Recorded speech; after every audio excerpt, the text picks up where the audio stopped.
hari ini gimana Om? Mewah, Indah.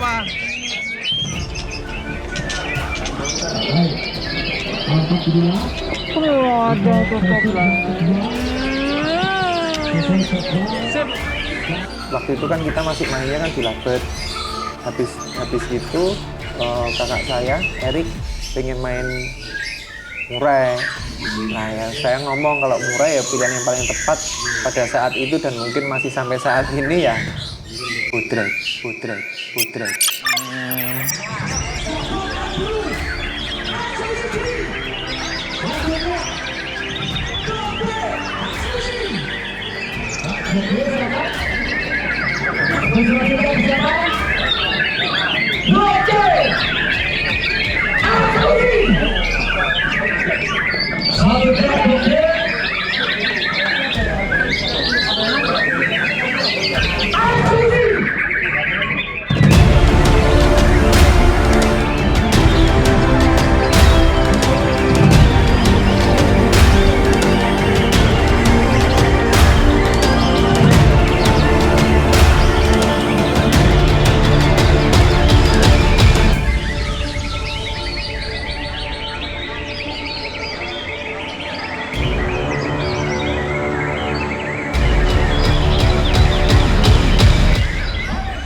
Budrek ini saya tahunya kan udah dari pemilik pertama, jadi benar-benar burung baru masuk ke gantangan, tapi nggak kenal sih sama pemiliknya. Udah tak pantau, terus akhirnya selang berapa bulan itu burung ini kena ke Mas Indra. Nah terus waktu itu kan kita masih mainnya kan di Labet. Habis itu kakak saya Erik pengen main murai. Nah ya saya ngomong kalau murai ya pilihan yang paling tepat pada saat itu dan mungkin masih sampai saat ini ya Budrek.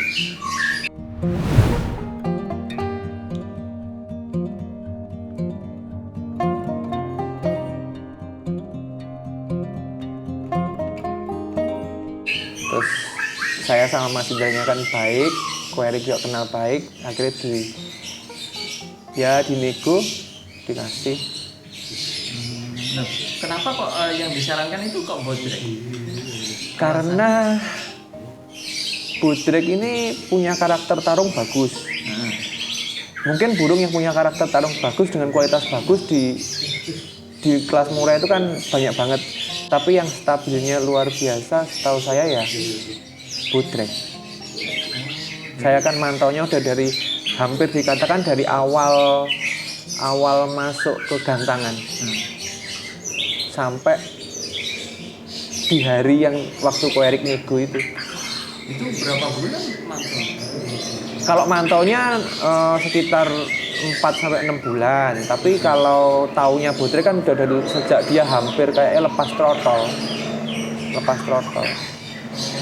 Itu kan aslinya punya orang Jombang juga.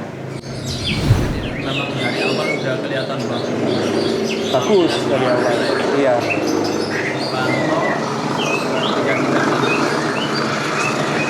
Burungnya tuh hampir ini loh, menurut aku tuh kayak punya otak. Jadi dia tahu saatnya tarung, dia tahu saatnya nggak tarung gitu, kayak tahu. Jadi di atas tuh pasti temu lawan. Hampir belum pernah lihat dia tuh di atas kayak nggak nemu lawan gitu. Dan setiap kali keluar pasti bukan ini ya, bukan terlalu mendahulukan, tapi hampir setiap keluar itu dia selalu kerja. Di sesi pertama pasti tanggung jawab. Hampir seperti itu sampai detik ini loh. Nah, maksudnya tadi dia tarung itu maksudnya nyari lawan itu gimana? Jadi gini, kan kalau di murai itu kan kadang-kadang dari 4 sisi yang mengelilingi itu ada yang nggak cocok semua kayak gitu. Lah kalau apalagi untuk tipe tarung yang tipikalnya mungkin dengan dikatakan tren sujud. Jadi nggak cocok, jadi dia nggak mau ngejar kayak gitu. Kalau Budrek ini hampir setiap keluar salah satu sisinya pasti dia itu suka. Nah itu yang agak jarang banget. Jadi pasti dia nemu satu. Apalagi di sesi awal yang dia tenaganya masih, pasti dia nemu satu. sing buat dikejar sama dia, dihajar terus. Jadi kayak diajak komunikasi ya. Ya mungkin seperti itulah. Jadi mungkin dia nemu yang benar-benar, oh ini memang harus tak kejar gitu loh. Mungkin dia nggak suka atau gimana gitu. Iya ya itu makanya kan aku bilang dia tuh kayak hewan yang punya otak. Bener-bener kayak kerja lah, waktu dia di lomba tuh dia bener-bener otaknya bekerja. Ini oh ini loh sih nggak seneng langsung BDE dikejar. Kalau biasanya kan ada sih nggak cocok yang dia nggak respon. Nah, kalau untuk materinya yang dibawa kan biasanya kalau materi bodrek ini terhitung komplit sebenarnya ya. Kalau untuk kayak cucak jinggo, cililin dia ada semua. Tapi kalau mungkin dominan di atasnya ya lebih ke burung kecil daripada burung-burung seperti itu. Tetap tonjolannya ada, cuman masih dia rollnya kan masih dipakai burung kecil pasti. jadi lebih Ya kayak ponin, kayak soko ontong, kayak gitu-gitu. Kalau cililin sama kenarinya dia itu wajib sih. Dua itu memang kalau burung besarnya dua itu memang dia pasel. Untuk penampilan bodrek ini kan terbilang stabil ya. Dari untuk kerja di lapangan itu dia ketika dia mukul ya nembak itu ekornya yang putih itu biasanya medap-medap itu kenapa ya? Kalau menurut aku pribadi, setiap murai yang sudah mencapai kondisi klimaks, jadi benar-benar dia kerja, ekor putihnya kebanyakan pasti bermain. Kalau ekor putihnya nggak kayak gitu, berarti kondisi burungnya kurang bagus. Oh jadi kebanyakan murai itu seperti itu ya? Hampir setiap murai. Dulu ya termasuk ini yang bekas tak pegang yang bilabong juga ekornya pasti putihnya pasti mekar-mekar kalau lagi top banget. Jadi memang ciri khas dari murai itu ketika dia top form pasti ekor yang putih. Iya, cuman kalau bodrek mungkin lebih nampak karena dia kan cara tarungnya kan mancur-mancur. Kalau burung mukul yang berdiri mungkin orang nggak terlalu fokus ke ekor, tapi pasti ada. Pasti ada. Iya, karena itu tandanya dia benar-benar lagi greget banget kalau aku bilang. Mungkin ekor putih ini menunjukkan sama lawannya bahwa dia lagi. Iya. Seperti itu. Nah, kalau yang disukai dari bodrek itu apa selain yang tadi kelebihannya? Selain stabil. Ya, burungnya nggak pernah bikin pusing. Jadi kalau udah burung stabil udah nggak ada yang harus kita keluhkan lagi. Jadi dia itu dipaksa model gimana tanggung jawab burung. Kesalahan jadi kayak gini, mandi hari H atau H-1 itu buat dia nggak ada problem. Jadi kalau ada orang kan ini soalnya mungkin bukan alasan, tapi memang burungnya benar-benar ngefek. Kalau bodrek enggak. Kadang ya tak dimandikannya hari Sabtu, kadang hari H, nggak mesti, tergantung cuaca aja. Jadi nggak ribet untuk prosesnya. Enggak. Jadi selama saya megang murai itu mungkin ini yang pertama nggak pernah bikin pusing. Bener nggak pernah bikin pusing kalau burung satu ini. Nah, kalau ngomong-ngomong soal prestasinya dia itu paling yang paling tinggi di mana?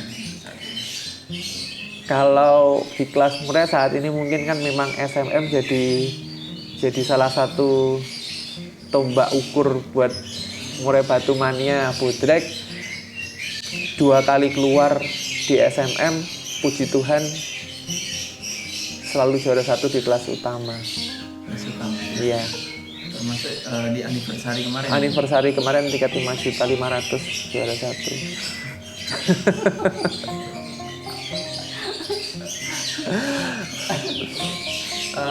Tapi selain di SMM juga banyak kan? Banyak bodrek di waduh nek nyebutnya satu-satu ya Terlalu banyak ya? terlalu banyak. Iya. Berarti dipegang sama Ko Erek ini udah berapa tahun? 2019. 2019, berarti udah 2 tahun. Iya, hampir 2 tahun. 2 tahun nanti bulan Oktober. Oktober ya. Oh berarti belinya bulan Oktober. Iya. Oktober. Jadi bentar lagi ulang tahun. Ulang tahun beli. Nah, Mas, ini kan untuk rawatan hariannya dipegang siapa? Dipegang Mas Indra. Oh ada sendiri ya? Iya. Berarti jenengan lebih banyak fokus ketika di lapangan. Ya hariannya sharing terus sih. Oh sering juga. Iya, jadi kalau memang ada sesuatu yang dia rubah dari yang biasanya Mas Indra sharing sama saya. Nah kalau boleh tahu ya sharing-sharing yang dimaksud itu seperti apa? Kalau selama ini kan yang biasanya dibingungin kayak sulam. Dia itu punya tradisi nggak seperti murai yang lain. Jadi kalau dia keluar pertama bulan April, biasanya nanti dia bulan Juli itu mulai sulam. Sulam sampai 1 bulan atau 1,5 bulan, tapi dia tetap main, tetap stabil lah kasarannya gitu. Cuman yang tahun ini dia sulam nggak tahu karena nggak ada lomba, karena PPKM, nanti takutnya bablas mabung lagi apa enggak belum tahu. Itu aja sih. Kalau yang lainnya cuman masalah kroto aja biasanya, takaran kroto, terus keadaan pas minggu itu bagaimana, kayak gitu aja, naik turun di setelan. Kan nggak bisa selalu patokan di situ. Jadi tetap melihat kondisi ya seperti itu. Iya, cuman ya itu tadi, dia kondisi seperti apapun dengan perubahan kita memberikan EF dia seperti yang sebagaimanapun, biasanya di hasil hari hanya nggak beda jauh. Cuman kalau selesai sulam biasanya memang dia top banget, bisa 4 kelas stabil. Nah ini yang dimaksud sulam itu gimana maksudnya? Jadi apa habis mabuk terus dia tampil, setelah itu ada nyulamnya sedikit atau gimana? Jadi habis mabung dia tampil sekitar 3 bulan, nanti setelah itu dia biasanya kayak lepas sayap tuh hampir sampai 8 helai. Terus kepalanya banyak yang rontok. Nah setelah itu selesai berhenti, ya itu masa topnya dia sampai dia mabung lagi. Oh jadi ketika dia nyulam itu otomatis nanti tetap dilombakan gitu ya? Lomba tetap ya? lomba, Jadi 2 minggu sekali keluar. Gitu ya? Iya, nanti berhenti sendiri. Begitu itu udah berhenti, wajahnya udah rapi lagi, ya biasanya itu masanya dia kerja sampai dia mabung. Kerja top maksudnya, benar-benar di puncaknya dia. Masuk tampil di anniversary kemarin? Belum. Oh belum? Anniversary itu belum sulam. Jadi ini ya? Iya, yang kemarin tahun 2020 yang saya ingat dia top setelah sulam itu di anniversary Dewa 112, di Wali Kota Blitar 11, di Bolali Klaten waktu itu 1, 2, 3. Terus habis gitu saya bawa ke mana ya? Ke Jakarta, tapi kurang ya mungkin belum hoki, burungnya kerja tapi belum hoki. Ya wajar. Nah kalau untuk yang tahunya tadi burung ini nyulam, terus dia bisa tampil top form itu awalnya gimana tuh?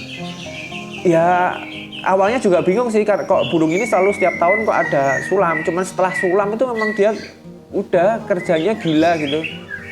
Memang udah kayak burung kesurupan aja di atas. Luar biasa gitu. Ganas, jadi di atas ganas banget. Jadi tahu lawan bener-bener langsung nyerang lah. Hampir nggak pakai istirahat.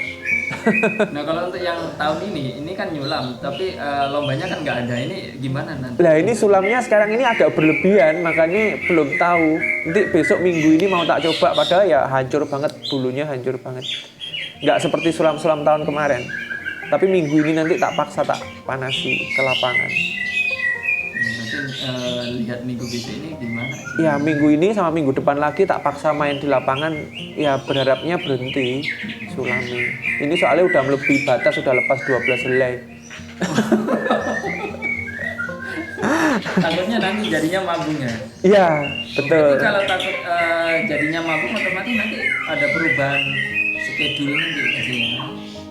Ya perubahannya ini minggu ini sama minggu depan tak paksa main terus sampai mungkin 2-3 minggu ke depan, tiap minggu mau tak bawa lapangan. Jadi Soalnya kan ini masih belum sampai ke ekor lepasnya.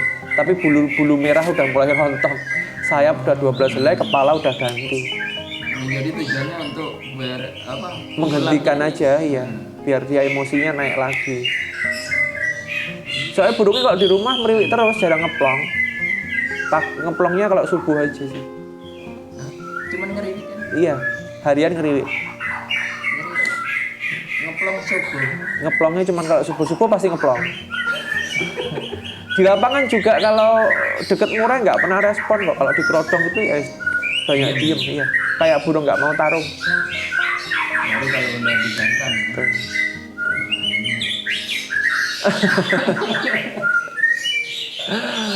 Beda ini berarti. Beda memang beda. Beda ya. Berarti selama jenengan megang murai baru pertama kali ini yang punya yang seperti Badrek. Iya. Baru ini saya punya yang bener-bener ya itu tadi kayak punya naluri dan otak bener-bener bisa diajak bertanggung jawab di lomba. Itu pernah loh waktu kemarin waktu itu udah lepas ke ini balik Kambang Kumandang Solo. Waktu itu udah lepas bulu, itu bukan mau sulam, itu mau mabung itu. Lepas bulu sayap tuh 6. Tapi dia masih kerja. Sesi 1 masuk kelas utama masuk 2, terus kelas berikutnya masuk 1. Kerja bagus masih. Jadi dia tuh benar-benar tanggung jawab, bro. Selama dibawa ke gantangan kayak apa ya, all out banget, melupakan semuanya lah gitu. Masih bulu lepas, bulu apa lupa. Nggak peduli ya? Iya. Nah, Mas, jenengan kan udah lama main murai ini ya? Dari tahun Lama. berapa? Dari SMP. Dari SMP. Dari SMP. Kendala yang paling sering dialami saat megang murai itu apa? Banyak. Kendala yang dialami dalam megang murai ini gini, jadi ya mungkin bukan cuma murai sih ya, tapi semua kicauan itu kan nggak mempunyai takaran yang paten kalau saya. Jadi berubah-ubah setiap keluarnya. Lah, cuman endingnya tetap di burungnya sendiri. Kalau burungnya memang terlalu sensitif ya bakal kacau gitu, kacau atau bagus. Tapi kalau burungnya nggak terlalu sensitif ya mungkin dia akan bertahan di range angka yang bisa dikatakan layak lah. Patokannya untuk ngerawat murai ini harus segini. Iya, makanya kan kalau Nggak ada ya? kalau saya kalau masnya sendiri ngamatin aja kan jarang murai yang bertahan di setiap minggu, setiap keluarnya dia stabil itu kan jarang. Habis minggu ini bagus, minggu depan mungkin kurang bagus lagi kayak gitu. Itu memang mungkin salah satu kelemahannya murai. Saya punya burung yang hampir keluar jalan itu baru ini 3. Baru 3, Kaisar yang dulu yang udah lama banget, Budrek sama mantan Bilabong. Itu keluar jalan. Keluar jalan. Iya, karena settingannya kalau Bilabong settingannya udah ngunci sih di saya. Kalau Budrek memang burungnya lunak. Kalau ngomong lunak ini ditekuk-tekuk manut. Jadi ngikut aja ya. Ngikut. Yang penting ketika digantang ada lawan dia langsung. Iya, makanya kan aku ngomong dia kayak punya otak karena settingannya dia tuh nggak terlalu terpakai sebenarnya. Jadi memang dia tahu lawan tuh udah ini sendiri tahu ini saatnya aku harus survive fight di atas tahu. Tapi kalau untuk pakannya pakai fur apa enggak ya? Pakai ya. Pakai. Semua murai saya pakai fur. Oh, pakai fur. Ya? Iya, saya nggak suka yang full hewan, nggak suka. Ini kroto, jangkrik tetap ya semuanya. Tetap, cuman ada takarannya. Takaran. Iya, yang penting nggak melebihi batas kan karena gini lah, apapun yang berlebihan itu kan pasti kurang baik. Itu kalau saya seperti itu. Berlebihan kurang baik ya. Nah, ada ini enggak kabar-kabar untuk penawaran dari Bodrek? Terakhir 350 Nggak dilepas? belum. Oh belum ya. Tapi Belum. ada kemungkinan kan nanti Kalau 350 nggak bakal dilepas. Oh memang nggak bakal dilepas? Nggak.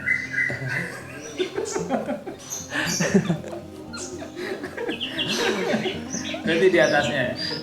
Iya. Ko Erik belum mau kalau 350.